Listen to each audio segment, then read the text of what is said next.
Hi again. We're going to look at capacitance from a different standpoint from your initial introduction. And this is going to build off the FET activity, where we should have looked at the factors that affect capacitance, so that if we want to increase or decrease capacitance, we can manipulate these factors. So just for reference, we now have the definition of capacitance, right, as charge per unit voltage. Okay, so then we'll come back to that. But we understand that charge and voltage do not affect capacitance. Actually, generally what this does is capacitance is a given based on things we're going to talk about now. So what we often solve for is charge. Charge is generally voltage times capacitance. Okay, so let's look at what it is. Capacitance, and it's not the best definition, but it's a capacity. And there's a reason why it's called that. Sometimes capacitors are called condensers, but that's more of an old term.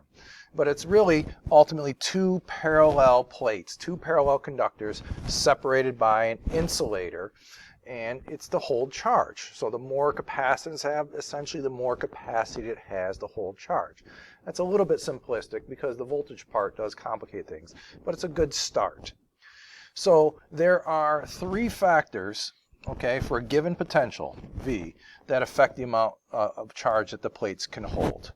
And this is where conceptually things might start making sense. So the first one, and perhaps the most obvious, is the area of either plate, capital A. So it's not the total area of both plates, it's the area of one versus the other. And to make sure we understand it, so if I draw a crude plate, right, from a two-dimensional perspective, maybe this is not the best thing, if I induce charge on this one of, let's say, a certain number of coulombs, by induction, this one is automatically going to get the same amount of charge. So I don't need the combined area. Doubling this will simply double that, but not give me 4 times the charge. Okay, so anyway, the more room for charge is to fit before, and this is important, the voltage gets too high. Okay, and a breakdown of the dielectric occurs. So the dielectric is the fancy way of saying the insulating materials between them. So let's see if I can illustrate. It's hard for me to show you. It's easier to talk about, but I'll refer to this diagram here. If I start cramming more and more charges on here because of a higher and higher voltage, the field between these two is going to grow so great that, like air, it can break it down and create a spark. And that defeats the purpose of the capacitor, because you want to be able to hold charge here in order to use it, release it later. Okay, and if we didn't make clear in the previous tutorial, the capacitors are used to externally get that charge Q to flow through a circuit. We're not really interested in the field between them like we are for parallel plates. So even though a capacitor is very much like a parallel plate situation, the capacitor uses that big Q charge, whereas in parallel plates we use little q between them to be effective. Okay, so you can only fit so much charge on it before we can potentially get a breakdown. So if you give more area, you can cram more charge in there before you have the breakdown. So it would make sense that capacitance C is proportional to area, again, of one plate. All right, less obvious is the distance between plates, how far they're separated, and that's given a symbol lowercase d. Okay, so the greater the value of the charge, right, the greater the value, the less charge can be held. Now, why is that? Well, it's very simple. There's less attraction between the plates to offset the repulsion within the plates. So again, I'm just maybe go to a simple one-dimensional. I've got a plate here that's positive and a plate here that's negative. So these plates are attracted to each other.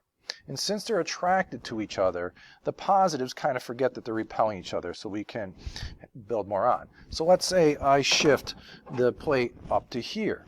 Okay, if I shift it up to here, well, now there is less attraction between the positive and negatives, so I can't hold as much charge. And if I give them some place to go, in other words, this is grounded somehow, then those charges that were originally here in the green version will leave, leaving us less charge. So that's why there's an inverse relationship between capacitance and distance, because greater separation distance gives you less attraction to allow those charges to stay on there. Okay, that's a kind of a more abstract concept, but it's pretty important. All right, lastly, what matters is the type of dielectric you use, dielectric. Okay, and dielectric is really just the insulator between the materials. Okay, and so the dielectric is given basically it's a combination of kappa times epsilon naught. And I'll explain that in a few minutes. So that looks like a lowercase k, that's fine, but it's really the Greek letter kappa, which really looks like a k. So you can place between those two parallel plates any insulator you want. And depending on the material, it could be a plastic, it could be air, it could be paper, whatever. The charges inside that capacitor are affected by the electric field created by the charges on the plates, and that can usually enhance the amount of charge that you can hold on there. So, key things you want to know. If your dielectric is a vacuum or an air, okay, it is measured. This dielectric is a fundamental constant of nature called the permittivity of free space. Permittivity, and that's given a symbol epsilon naught, and you should recognize the epsilon naught from the Coulomb's equation, where F equals 1 over 4 pi epsilon naught Q squared over R squared. Okay, I'm just simplifying that. So this shows up in the capacitance, and that value is, again, in the reference tables, but here I've got it written down, 8.85 times 10 to the negative 12. So it's a very small unit. Okay, and like we talked before, it's the inverse of Coulomb's constant, K. Now, for any other dielectric, okay, the value of epsilon, which is what we really, so I'm sorry, let me go back to dielectric. The dielectric is really given the symbol epsilon, which is equivalent to K epsilon naught. I got ahead of myself. Okay, so almost all dielectrics have a value that are greater than epsilon naught. So epsilon naught is generally the lowest value you can get. If you put, instead of air, you have a rubber material, plastic material between your parallel plates, your capacitor, it will actually enhance it so that you get even greater capacitance. So we generally express this as kappa, right? Kappa times the multiple of epsilon naught, and that's really what I was talking about earlier. So, long story short, if I haven't confused you, is epsilon, which is a measure of dielectric, is kappa, some constant, some number that's related to the material, times this fundamental constant. Okay, so now we can put it all together. We have the three factors that affect capacitance. We see the relationship. So it basically is this. Capacitance is equal to, all right, kappa epsilon naught, there's your dielectric material, plus the permittivity of free space, times the area, there is your direct proportionality, and then divided by distance, and there is your inverse.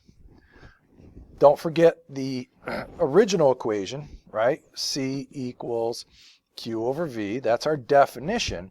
And the reason I reintroduced that is because now we can combine those and actually solve a ton of problems that you're going to be asked. We can take out the capacitance part and we can say Q over V equals, right, kappa epsilon naught A all over D. So now we can talk about, hey, if we change the area, how do we change the charge for a given voltage? Or if we change the distance for a given charge, how does that affect the potential between them? So understanding how to combine those two results is extremely useful.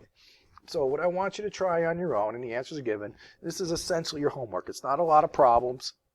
Okay, just make sure you feel comfortable with it. So you're really using those two equations I just showed you, and another equation that comes up, because don't forget there's an electric field between that capacitor, right? So there might be an E field pointing downward. So we can also bring in field intensity, and that's most directly related by the equation that field intensity is, right, the potential difference V divided by D. Okay, so it's easy to forget that equation, but that can come up in some of these problems. So good luck with these problems. I don't think they'll challenge you too much, but be careful with making sure you understand how these affect these. And when we're talking about Q over V, you want to make sure you know which one is staying constant. So charge has to stay constant if the plates aren't grounded. They're not connected to a voltage source. So if the voltage source is constant, I'm sorry, let me take that back. If the capacitors are disconnected, charge has nowhere to go. So charge must be constant. If the capacitor is hooked up to a complete circuit or a battery, then charge can come and go where voltage is constant, because the battery is what's setting the voltage.